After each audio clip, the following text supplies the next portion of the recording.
You already know, on the gang. I mean, I wasn't gonna do this, but my lady made me a beautiful meal, man. So I'm gonna eat that up. Be patient with me. I really wasn't gonna do this, like I said, but I came across something that really struck a nerve, and what I came across was about how a man is still in prison in a state that marijuana is illegal now, but he's in prison for when marijuana was illegal. And then he's a black man, of course. I'm not trying to make this about a race thing, but honestly, it's a it's a race issue in America. So America makes it a race issue, a race thing. So you had another man, I believe in Russia, a Caucasian man, a Russian man, and he received probation for raping 11-year-old girl. Now, you can say, okay, well, that's Russia. It is Russia. You're absolutely correct. This is America. You're absolutely correct. Two different places, not two different people. And I'll tell you why. Russia, if you run into the average white person over here in America, they will tell you that they're Irish, they're Italian, they're Caucasian, they're European, or whatever else they are. Correct. And just bear with me. I know you can understand this. If you hear dogs in the background, because I'm outside in the yard, so, I'm smoking weed and I'm eating. As I said, my lady made me a meal and I'm eating. But I definitely wanted to touch on this topic. So, not to get off the topic, because this dialogue, I know it's been had, but it need to be had from a dialectical perspective. We gotta sort out the contradictions of what's going on, and really expose those contradictions, because the reality is crazy, and we in a poor position. We in a messed up position. We getting gunned down in the streets by police. We have black on black violence, and I remember reading a statement, a very profound statement, and I believe it's by Walter Rodney. He said the reason why blacks kill blacks because they wasn't trained to kill whites. I'm not promoting the murdering of anybody. I'm not promoting the murdering of whites. I'm not promoting hatred of whites. I don't hate nobody. I don't even hate who hate me. I'm not a hater. Might not love them, but I respect them. And I respect opinions. But we're not dealing with opinions, we're going to deal with facts. Stuff that you can look up and see. As I said, don't take nothing on face value. Don't take what I say on face value. Always do the knowledge. Knowledge is to look, listen, and observe. Knowledge is to know the ledge so you don't fall off the edge into the devil's trick knowledge, which is uncivilization. And uncivilization is one who has lost the knowledge and wisdom of himself or herself, as well as the human family. As above, so is below. Right? So, we get in tune, we learn about the universe, we learn about the earth and these things, and I'm straying a little bit, but it's important, so bear with me. We learn about these things because if you want to learn about the wisdom of the woman, you got to look to her womb. And her womb and the woman herself represents and is symbolic to earth, because the woman, like the earth, nurtures, it brings forth life. So what a woman do, this is what the earth does. On top of that,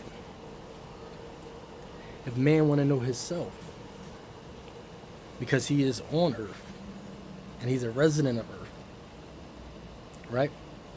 You got to know what makes up a family structure, what makes up the human structure on this planet earth. How could we succeed and advance on this planet earth, right? So we learn the sun, moon, and stars are symbolic to man, woman, and child. Right? The natural order of things. You know, the universe is written in mathematics. Actually, the word universe is a compound word from uni, which means one, and verse means to travel, meaning it travels. It's one verse, it travels in one direction, but it's a natural order of things because it was made, and I say by the original man, for a purpose. And a purpose of us understanding who we are by identifying ourselves and our relationships to the earth and to natural order. Now, when you don't have harmony, when you don't have peace, you have chaos. And thus, you have war. Now, you had a people who didn't have harmony with themselves. They were living in darkness in caves, and they were living in darkness. While we were living civilized, they were living in caves. In 7-Eleven, from 7-Eleven to 1485, 7 years before the Columbus expedition, the African Moors ruled and built up Spain. They ruled Spain 700 years, built up Spain. You had emperors like Septimus Severus and his son Caracalla. Septimus Severus died in England because of the cold conditions. He was an African. He wasn't used to the cold. But he died. He got sick and died. His son Caracalla took over. Right? But we ruled Spain. The University of Salamanca, which is the first university that Europe has ever seen or known about, that's built in Spain, was built by African Moors. Right? The first university in the world that was known to man, which is the University of Timbuktu, it's in Africa. So people were living in darkness and they had no harmony, no peace with themselves. They were barbarians. Job 30, verse 30 in your Bibles. It tells you that when Moses came to them, they were living in holes and rocks in the ground. Holes in the ground and rocks. They were in bushes, barking and braying, talking like animals, reduced to the intellect of animals. They were living like animals, savages. They lost all knowledge of themselves. They were eating out of human and animal skulls and drinking out of this. This is savage. This is what a savage is. When you see this savage, I'm a savage for the truth. I'm a savage for being a man and being a grown man and handling a man business, for taking a stance. I'm a savage for that. I'm not a savage in the sense of I lost all knowledge of myself, or that I'm living a beast way of life, or that I'm a swine eater and a poison animal eater, or that I'm a blood sucker of the poor, the deaf, dumb, and blind. I'm not a savage in that aspect. I know self. I know who I am. I know who you are that's watching. I don't care what color you are. I know who you are. I'll tell you about you. And if I can't tell you about you personally, I'll tell you about your people. Facts. Stamp. But getting back on topic, that's relevant because I always tied it into a lack of harmony, a lack of peace within self and community. So these people that were barking and braying and acting like animals, people that Moses said he wouldn't even let sleep with his sheepdog. He said they children ridiculed him and made mockery of him. He said, I wouldn't even let these people sleep with my sheepdog. That's how savage they were. That's how uncivilized they were. So we had to try to teach them. Moses tried to teach them civilization. You can't reform them. You can't reform them. You only can teach them how to live civilized and how to get along with others, right? But they came with a vengeance. It wasn't about race, about I hate you. It was about y'all built a whole civilization, a world, while we living in darkness. It was a thing of entitlement. It was a thing of, I feel like I'm entitled to what y'all had. Who was y'all? So then it became a superiority thing. Oh, you darker than me, you're cursed. You're cursed, you're darker than me. You're the son of Ham. You're the grand descendant of Ham. He was cursed by his father. He turned black. So now I got to subject you to slavery. And it's not a slave trade. So stop saying that to people who saying it was a slave trade. A trade is a mutual exchangement. Those Africans, those so-called Africans, those original people were not in a mutual agreement to be murdered, raped, kidnapped. They were putting dirt in their mouths to have and killing themselves off of dirt before they was snatched, while they was scratching and clawing off of their land. Because they said, if I'm going to die, I'm going to die with my home in me. They didn't want to go. And then for you people who try to say, well, you know, your own people enslaved you, let me give you a shocker real quick. Let me give you a lesson. Because it's imperative, and I'm going to get right back to the story and how it all linked up. But let me give you a lesson to y'all that say your people enslaved each other. Y'all enslaved.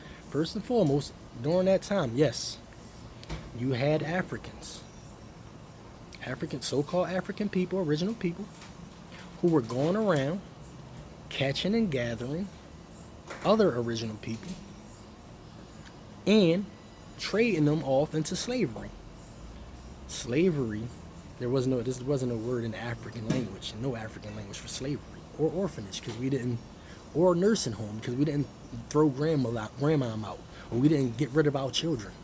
We had community, but you also had disputes, as humans do. We have disputes, and you had disputes, and these disputes were escalated by other outside influences and war.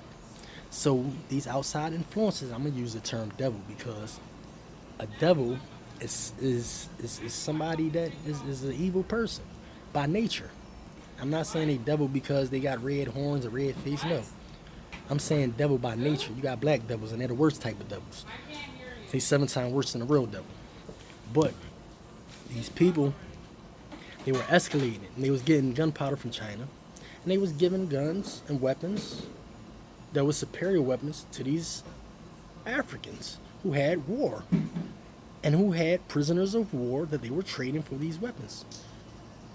They didn't know what they was trading you into, but they got greedy. And to show you that my own people didn't sell me into slavery with my ancestors. At that time, they weren't one people. Ethiopians, the people from Ethiopia, their original name, are Ethiopian. The people from Ta-Nehisi, which is now called Nubia, are Nubians. The people from Kemet, the now called Egypt, were Kemetians. You had Nile Valley people. They weren't one people.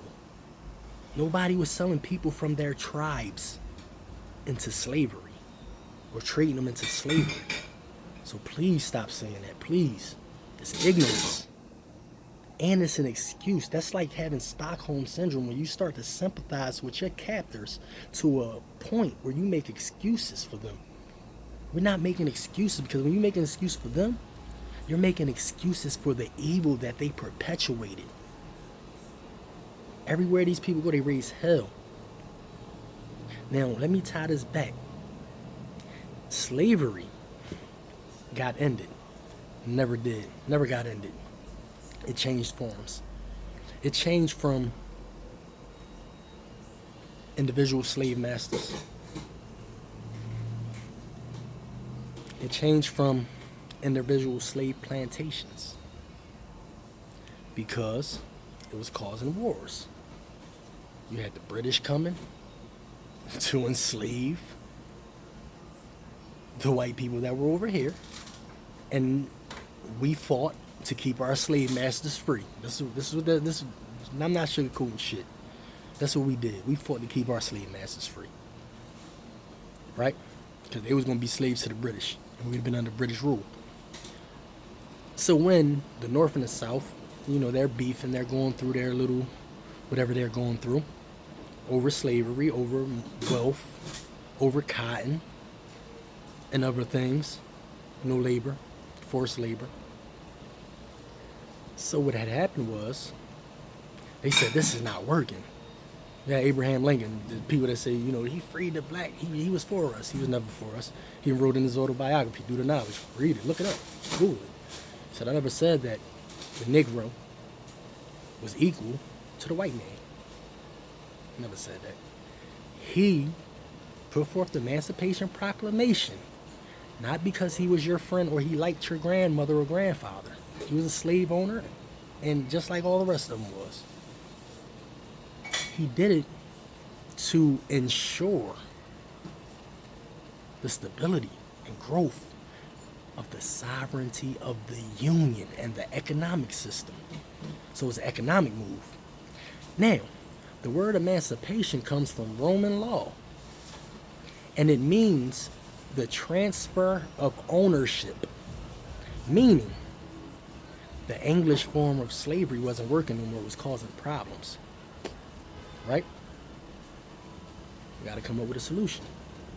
Their solution was, okay, no more individual slave masters. We're going to come up with a government, a group of slave masters working together with the same common goal. Remember, system. The word system means deliberate procedure, meaning it was done on purpose. We're going to come up with an organized slave master. And we're going to build institutions. This came later on, but penitentiaries, penal system. Penitentiary comes from penitent, right? Penitent means, from the Romans. Once again, Roman law, Romans. Penitent, they lock you up till you repented if you was a sinner. Once you repented, they let you go. Even the Romans said about American prisons, they said we never saw this coming into effect. We never even imagined this. But the penitents were the people who were arrested for sin and repented and were freed once they repented. But from there you had penitentiary. Penitentiary means to penalize. Then they try to call you an inmate, right? To sugarcoat it and to dilute the meaning. They say the warden is no longer a warden, he's a superintendent. They try to make it, they try to whitewash it. An inmate can be two people sharing a room in a house or a hospital. Yeah, generally, that would be an inmate. But guess what? A convict is more suited. Why not? Why they don't want you to go by a convict? Because of the title convict comes with a different type of mentality and responsibility. Because a convict means one undergoing penal servitude, one found guilty, one convicted of a crime. If I'm convicted of a crime, I'm a convict. So now, being I'm a convict under your 13th Amendment, which came about later on, under your 13th Amendment, you say that forced slavery or forced servitude shall be abolished in all the states, in the United States, except, meaning there's an exception, meaning that it's abolished, but it's not all the way abolished. Because if you do something to violate my laws that I'm setting up for you to violate, guess what I'm going to do to you? I'm going to put you in jail in forced servitude. Servitude means slavery. Penal means to penalize, the penal system. Once again, the system means something that was done on purpose, a deliberate procedure, right? So they said we got a organized slave master and we got organized plantations called prisons. I call them industrial complexes. I call them plantations, because that's what they are. And you got black people working in them, and you got private-owned prisons, right? You have private-owned slave masters too. And just because it's private don't mean that that person is the sole slave master. It's an organization work, because just like he get paid, he works in the mayors and all of them, the governors, all of them is in cahoots with him. They get a piece of that. So it's not just him. The government still gets their parts, right? So they enslave her, so-called, right? The Emancipation Proclamation, they proposed it in 1963, I believe. Correct. I don't believe, I know. I can believe it's an airplane outside, like Elijah said. It could be an airplane. I can believe it's an airplane outside. But the reality is it ain't one. So I know it was proposed and signed in 1863. It wasn't passed or going into effect. It didn't go into effect till 1865. June 19th, the Juneteenth thing, they was talking about end slavery. It didn't end slavery. It transferred ownership. They put you on a Roman form of slavery, and under the Roman form of slavery, you can get a job, you can work, you can be a lawyer, a doctor, you'll never be number one. I don't care if they give you a sock puppet, and people might not like this or agree with it. I don't care if they give you a sock puppet, name Obama, or none of that. I don't care. He's a sock puppet. He has a boss.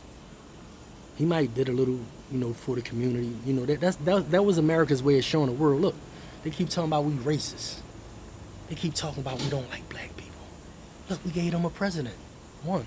We gave them one president, even though we know it was other presidents that had a percentage of African in them. Because they fathers them raped some African women and raised the child white. Because it can pass, or mulatto. Because it can pass. Yeah, we know this. But yeah, we gave them a president. Look, we're not racist. We're for democracy. We're for democracy, look. And then behind closed door, they were saying, look, nigga, you doing too much. Look, nigga, we let you get free rent, but you can't do this. Look, nigga, yeah, that's what they was doing. A sock puppet, and we ate it up. We was so happy to see one of ours up there, somebody that looked like us, representing the country, that murder us, that incarcerate us, that commit genocide on us, that taught us fratricide. Brothers killing brothers, brothers killing daughters, mothers, each other. I'm not talking about physical brothers. Blood make you relative, loyalty make you family. I'm talking about that type of stuff. This is what they taught. I gave you a black president. I gave them a black president that looked like them. Why y'all complaining? Stop talking this racist stuff. Ain't nobody listening. Malcolm X said it the best. He said as long as the issue is domestic, because foreign policy dictates that other countries cannot get involved with domestic affairs. So as long as it's domestic, it's going to remain our problems. As long as we're talking about civil rights, I'm not asking you to treat me like no human. You're going to treat me like a human because that's what I am. I'm not begging you to treat me like a human. I was born a human. I know what I am. I don't need you to define me to me. You can't do that. I tell you who I am. One of our young historians, he said we need to stop being named and start being namers. Jerome Bennett, that's who said that. Jerome Bennett. And this is a fact, we do. I don't need a man to tell me that I'm a man or not, or that I'm a percentage of a man. It can't happen. You know what I mean? So I don't need your approval to accept me, because I'm going to demand it by any means necessary. If I'm going to demand it respectfully, I'm going to demand that shit like this. But you will respect me as a man. And you can't appeal to the conscience. Martin Luther King said it. He said, I went wrong because I tried to appeal to the conscience of a conscienceless people. Excuse me, Martin Luther King didn't say that. Malcolm X said that about Martin Luther King. He said, you trying to appeal to the conscience of a conscienceless people. Dude, that's why you're not getting through to them. You coming up here talking about a dream. The people need a vision. They waiting for an answer and a solution. Come on, man. I'm doing the thing. But, yeah, they needed a solution and a plan. They was waiting, they was watching. They didn't get that. They got a dream. And he got killed. You going down there marching to the police stations, talking about no justice, no peace. That means there's no justice, you don't get no peace. Not no justice, no peace, and I'm peacefully protesting.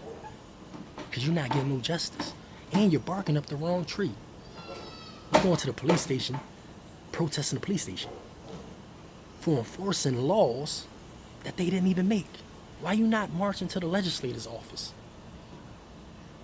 and asking them why they're passing these laws that they're passing? Or marching down there to the legislators or to the White House and demanding that they stop murdering us.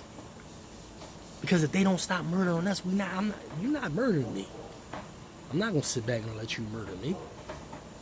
Self-preservation is its first law of nature. You try to murder me, I'm gonna murder you to stay alive.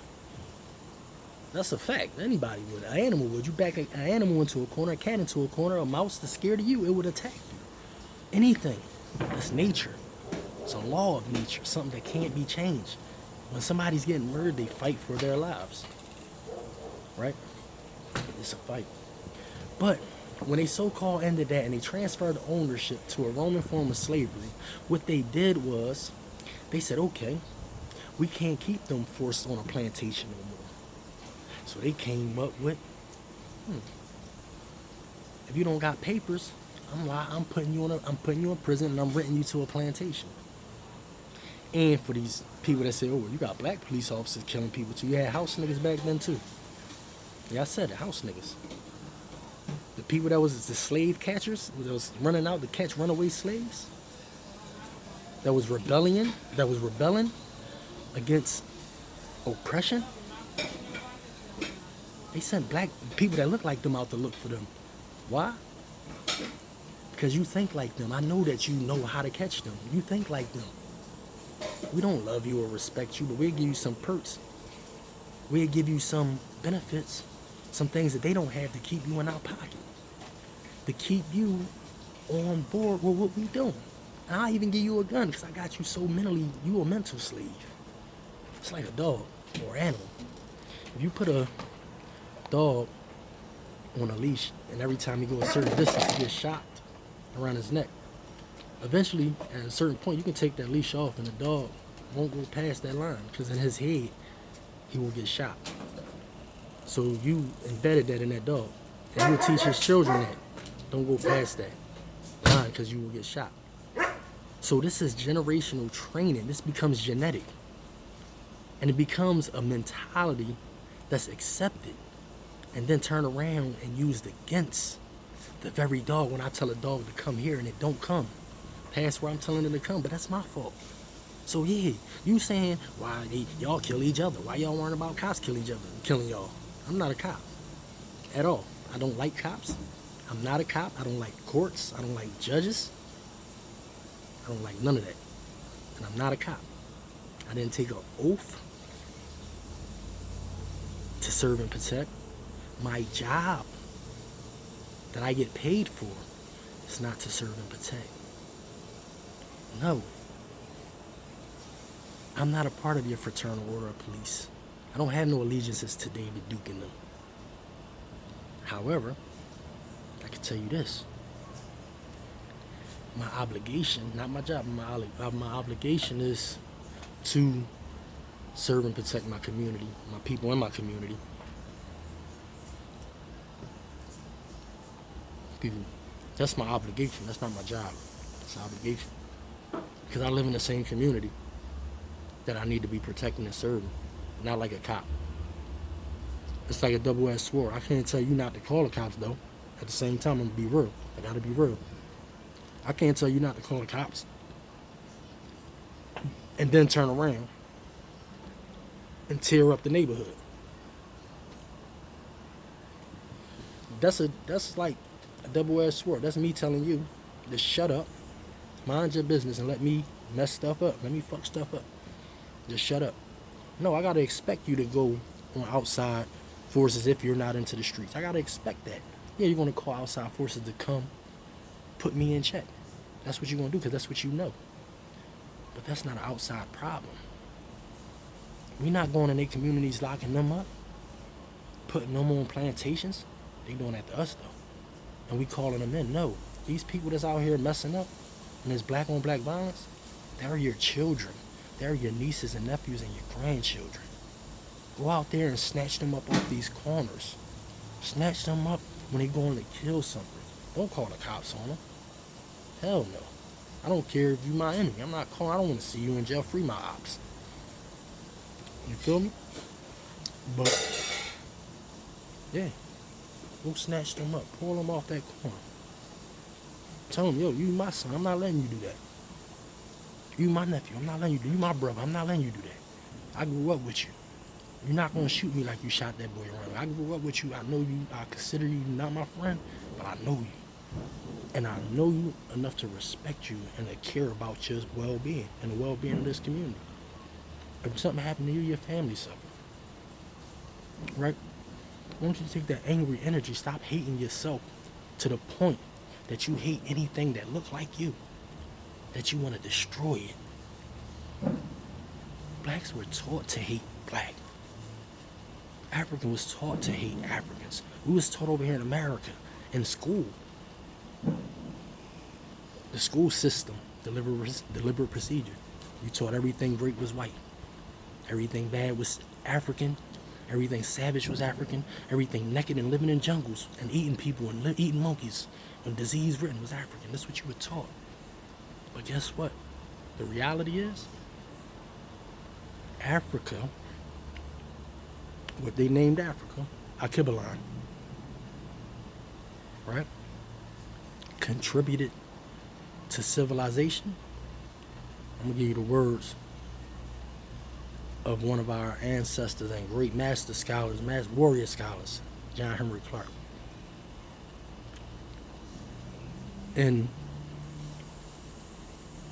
Nile Valley Contribution to Civilization, he did a foreword. He said, what did the Nile Valley, which is Africa, contribute to civilization? It contributed civilization itself. We were always a civilized people. We had the oldest religious institutes. Notice, no prophets in any religious book, no messengers in any religious book, no Garden of Eden in any religious book. It's outside of Africa, or comes from outside of Africa. You had people like Herodotus, who's the father of European history, learning the 7 liberal arts and sciences in the so-called mystery schools of Egypt, of Kemet, and traveling, teaching it back to his people. You had people like Socrates, who was saying stuff like, I came across these dark, burnt-skinned people. Because believe it or not, Kemet means burnt skin. It means black. They said, I came across these people, these dark people, these burnt-skinned people that can fly better than they can walk. We don't fly. They saying that we walked with so much grace that it was as if we were flying. That's what he mean by that. Better than they walk. When they say the physique of a Greek god, let me tell you something. Those same Egyptians, those same Africans were the Greek gods. That's who they were trying to be and be like. And it started coming up with things, because guess what? We need to take an example and stop just looking at it hatefully. Stop being named and start being namers. They said, you know what? They got all of these things in their image, which is great. We need our own deities in our own image, after our own likeness. So they start making their own statues. And then they elevated their statues by destroying the artifacts and statues of other people, nations. To say, you know what? Forget what you taught me and I learned from you. I'm going to slap you in your face and I'm going to create something greater than you that look like me. That's what we need to stop doing. We worshiping everybody else's deity. We got this dude on a picture on a cross that look like a homosexual. They make him look like a homosexual, long hair, when the Bible clearly teaches that it wasn't, that men that don't wear long hair. So he didn't have long hair. He didn't have blue eyes, white skin. Not saying that it would have mattered that he had his skin or his eyes, but guess what? This man was a Hebrew. original Hebrew, they were dark-skinned people. They were dark, but the Greeks made them to look like him. But once again, it was instituted. It was instituted. And they came up with these laws that if you don't have paper, we're going to lock you up and we're going to rent you out to plantations. Then you had Jim Crow laws. You had all of these other laws that came into effect. War on drugs, which is war on us, J. Edgar Hoover, which is war on us, Bill Clinton. Death penalty. Yeah, y'all, Clinton this, Clinton that. Yeah, he was for death penalty. Pushing it heavy. But all of it was designed to re-enslave the black man, woman, and child. And don't get it twisted, because white people have been enslaving each other forever. They practice on each other slavery. They've been enslaving each other. That's how they learned it. They've been practicing that. They were warmongers, barbarians, Vikings. This was these people. This is what they was doing to each other. So they implemented on us. And I'm gonna wrap this up because it's getting a little too long. And my lady is getting a little agitated. As you can see, I keep stopping and looking up. But she's not getting agitated for the message. She's getting agitated because she wants to spend time. And I appreciate that. And I get that. And I love spending time with her. I never cease to do so. But the message got to go on. And I just was talking to her before I got on here about sacrifice and being a servant of the people in the public. So this is my obligation and my duty to enlighten. So once again, these people, job and obligation, are to incarcerate you or to murder you. And as Malcolm was saying, I was saying earlier, he said that another country can't get into the affairs of another country if it's domestic. That's what foreign policy dictates. But guess what? He said that's why you got to go international. Now, I don't agree with courts, but he said you got to take them to the world court. Stop arguing about civil rights. Argue about human rights. Because you saying it's civil? The rest, civil, the stress that you going through, that's domestic. No country can get involved with that. But when you say, yo, my human rights is being violated, they commit genocide on us. That's a United Nations issue. Now the world, look, you go to World Court, United Nations Court, and you bring the issue up to them. But we're out here getting murdered. 80%, this is why I say it's designed. The system is designed the way that it is deliberately. If I'm not mistaken, 80 to 85% of the violent crimes that are committed in America are committed by Caucasians, by white people. I'm not going to say all of them Caucasians. Some of them might be a European, some of them might be from somewhere else, but they all one tribe. They one people, different tribes. They make up 85% is committed by them, but they make up the smallest population in prisons. So if that don't tell you something, then maybe you should reevaluate history and reevaluate what's really going on. You know, take a different approach and a different stance, and try to really make a change.